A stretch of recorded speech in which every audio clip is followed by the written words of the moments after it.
there, my name is Kelly Dale with Off the Beaded Path, and this is your Must Know Monday for Monday, December 2nd, 2019.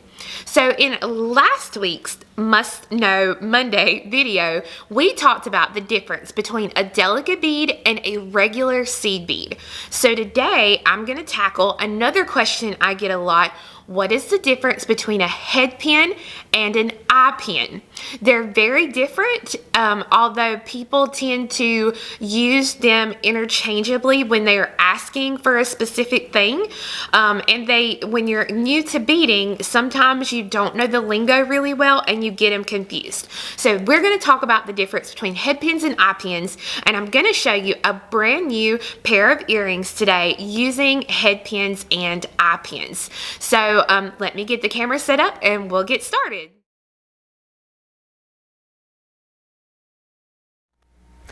Okay, so these two here are called head pins.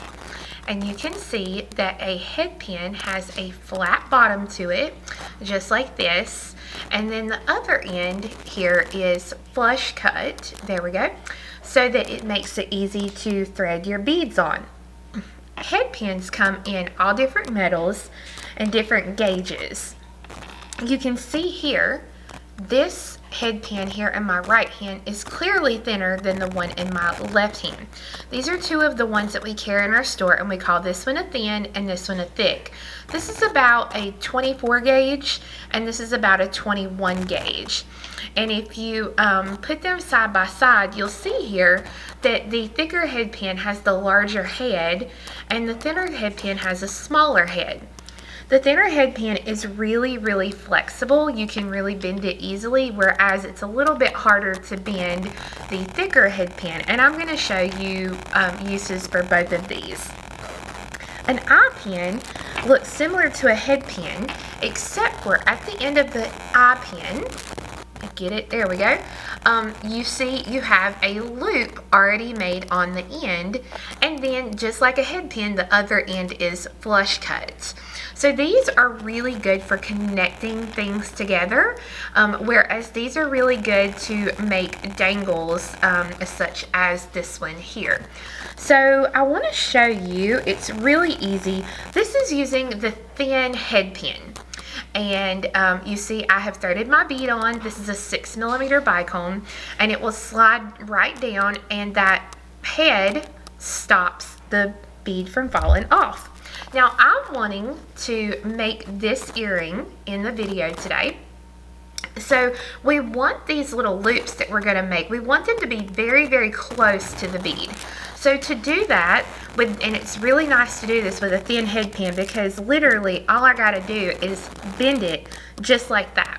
We don't want any excess above the bead as far as length, so we want it straight across. If I was to do that with the thicker head pin, it would be much harder to do that. So now I'm going to use a good pair of cutters, and I'm going to cut off and leave a pretty short piece of wire here.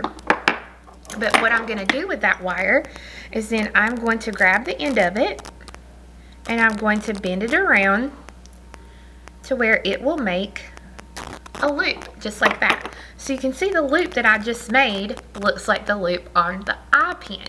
So the eye pin already has it made, but we're able to make this with a head pin.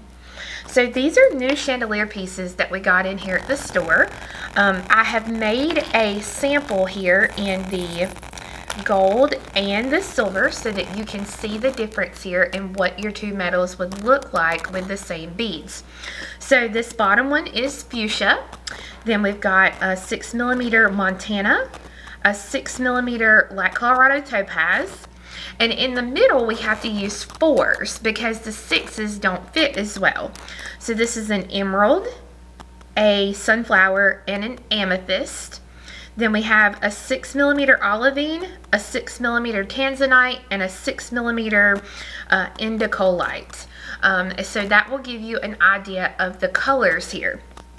So to open up the loop I just made, you never want to stick your pliers in there and pull it out because you're going to lose that perfect shape. You want to hold on to it, and you're going to bend the wire straight up. and then we are going to slide it in. I found that this top one to me is the hardest one to do out of all of them. But you bend it up. This one we're going to have to open up pretty wide to get it in there. And then we grab a hold of that little end piece again, and we're going to close it the same way we opened it by bending it back down.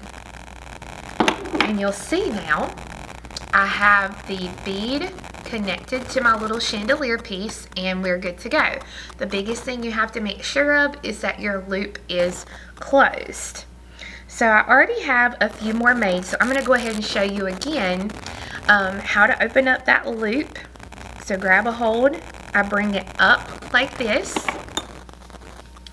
I'm going to slide it into the next little hole there. And then again, I'm going to close it. And now I have the two connected. So I'm going to go ahead and connect these real quick. And you want to remember to grab a hold of the end that has the cut in it. If you grab a hold of the other end or the other side of the loop, you're just going to bend the loop. And I kind of try and keep my finger on the bottom of the head pin there, so that way it holds the head pin steady as I'm putting it in the loop. Okay, so I have my top three put in. Now I'm ready for the middle three.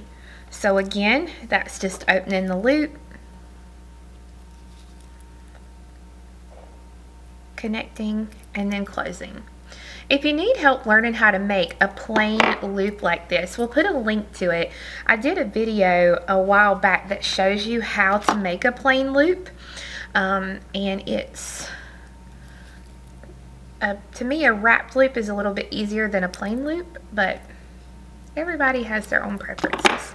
So I'm going to continue now to put my colors in here, just like I did this to finish out this pair of earrings.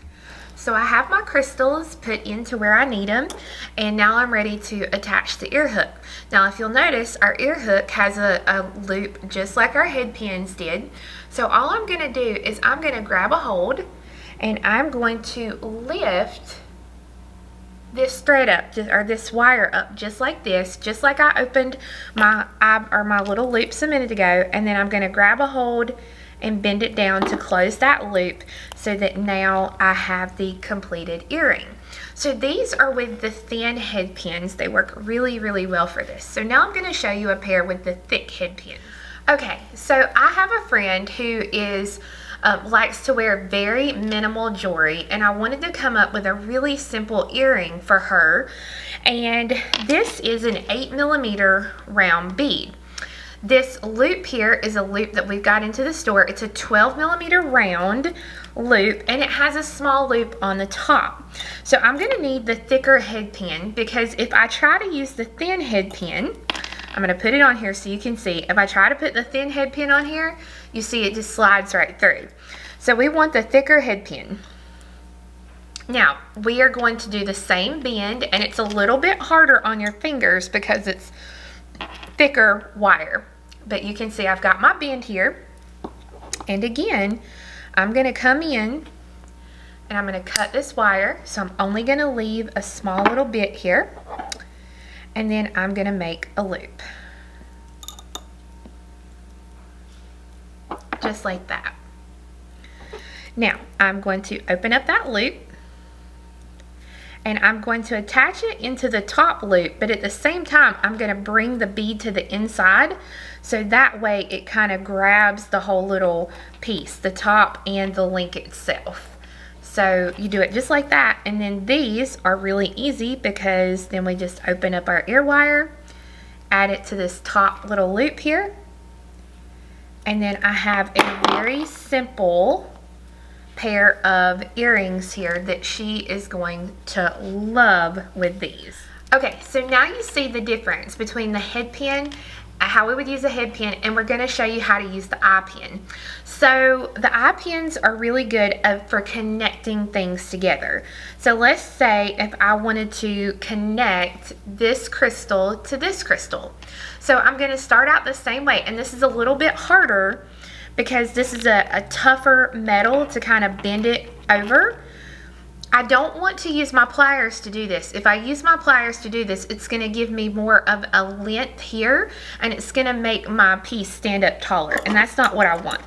So I'm going to do that, and we're going to do the same thing that we've been doing. We're going to cut it off kind of short here, and then I'm going to grab a hold of that wire, and I'm going to bend it back to make my loop. So now doing it this way, you can see that I have a loop now on each end, and this doesn't have a lot of room to move back and forth. If I would have used my pliers to do this, I would have had more room and it would not have looked as good.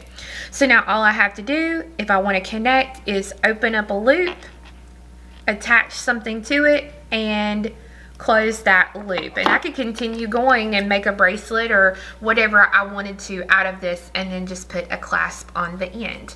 So that is the difference now between a head pin and an eye pin.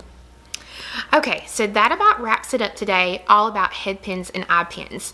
One thing that's really important to understand about head pins and eye pins is that they both come in several different lengths. The standard length that you would probably want to use for most of your projects is going to be about a 2-inch head pin or eye pin, but they do make them smaller and they do make them larger. So just pay attention to your gauges of your head and your eye pins that you're going to use for your different projects. Now, we do have the chandelier components themselves available for sale on our website, which is offthebeadedpath as well as kits for the multicolored pieces like I showed you today. We also have those 12mm rings that I made the other pair. Those are for sale on our website as well. And again, that's offthebeadedpath. Thank you so much for watching, and we'll see you again next time. Bye-bye.